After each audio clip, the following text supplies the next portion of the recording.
मित्रों नमो नमः। मैं Julie Bharti madam classes channel में आप सभी का हार्दिक स्वागत है। यदि आप हमारे चैनल पर नए हैं तो भारती मैडम क्लासेस चैनल को सब्सक्राइब करें।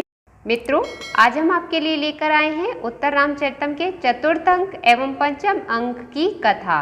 चतुर्थ अंक का नाम है कौशल्या जनक योग। मित्रों यदि आपने प्रथम अंक, द्वितीय अंक तथा तृतीय अंक की कथा नहीं सुनी है तो ऊपर दिए आई बटन पर क्लिक करें। मित्रों तृतीय अंक में हमने सुना श्री राम पंचवटी में आते हैं और सीता के वियोग से मूर्छित हो जाते हैं।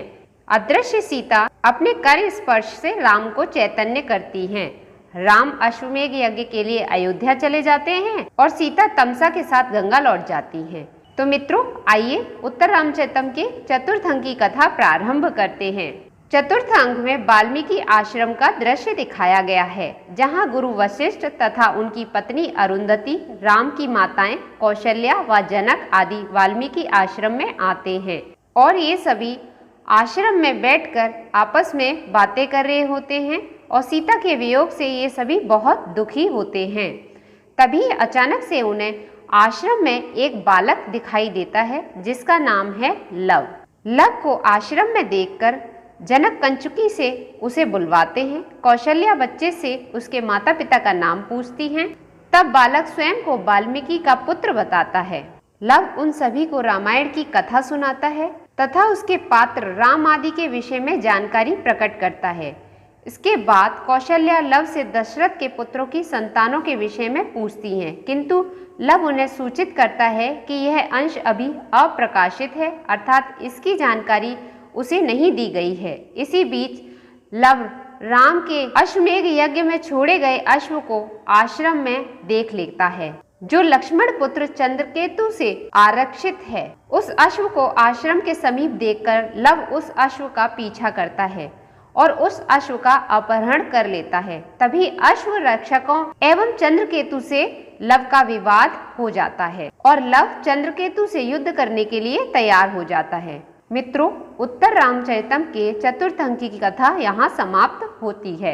मित्रों उत्तर रामचरितम के चतुर्थ अंक की कथा यहाँ समाप्त हो जाती है। अब हम पंचम अंक की कथा प्रारंभ करते हैं। उत्तर रामचरितम के पंचम अंक का नाम है कुमार विक्रम। इस अंक में श्री राम द्वारा अश्वमेघ यज्ञ में छोड़े गए अश्व को जब लव पकड़ लेता है, तब लक्ष्मण पुत्र चंद्रकेतु जो अश्व की रक्षा करने के लिए भेजा गया था, उस चंद्रकेतु से लव का भीषण संग्राम होता है।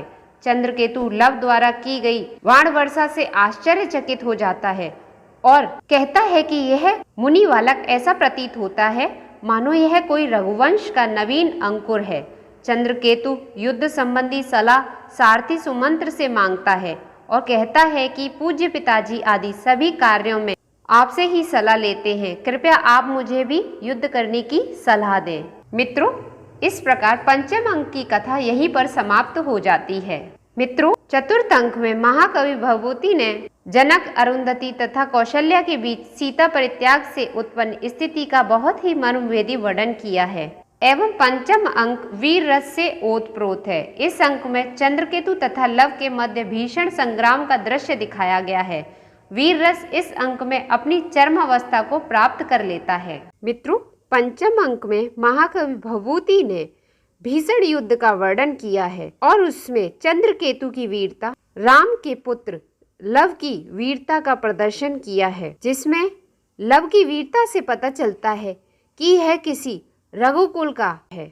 महाकवि भवभूति ने युद्ध के समय लव को ऐसा प्रदर्शित किया है जैसे कि लव से श्रेष्ठ वीर कोई है ही नहीं। लव की वीरता से ही चंद्रकेतु को पता चल जाता है कि यह किसी वीर का पुत्र है। चंद्रकेतु को भी युद्ध में भय रहता है कि वह लव से हार ना जाए, इसीलिए सुमंत का सहारा लेता है और सुत सुमंत से पूछता है कि युद्ध की रणनीति कैसे बनाई जाए और कैसे लव को हराया जाए। तो इस प्रकार पंचम अंक में वीर रस ही वीर रस है। इस अंक ने कथा में उत्साह और जोश भर दिया है। मित्रों सभी कथाएं सुनने के लिए नीचे डिस्क्रिप्शन बॉक्स में दिए गए लिंक पर क्लिक करें। यदि ये कथा आपको पसंद आई है तो इस वीडियो को लाइक करें, शेयर करें और कमेंट ज़रूर करें। इसी प्रकार की कथाएं सुनने के लिए भारती मैडम क्लासेस चैनल को सब्सक्राइब करें, साथ ही साथ बेल आइकन बटन दबाकर ऑल पर क्लिक करें, जिससे कि हमारे नए वीडियोस के नोटिफिकेशंस आप तक पहुंच सके। कथा सुनने के लिए बहुत बहुत धन्यवाद। फिर मिलते हैं उत्तर रामचरितम के षष्ठ अंक एवं सप्तम अंक की कथा के साथ।